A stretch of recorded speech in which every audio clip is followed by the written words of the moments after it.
Let's take a closer look at the efficiency of our dual PCB component dismantling machines.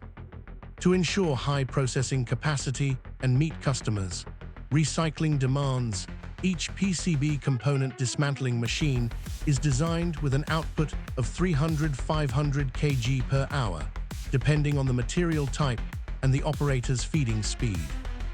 Once the boards are fully loaded, the entire dismantling process takes only 20 minutes, allowing electronic components to be efficiently separated from the PCBs with minimal manual intervention. With a dual machine setup, overall productivity is significantly increased, making this solution ideal for large-scale PCB recycling operations and e-waste processing plants that require stable throughput and consistent performance. If you are looking for a reliable and efficient PCB dismantling solution, feel free to contact us for more technical details and capacity configurations.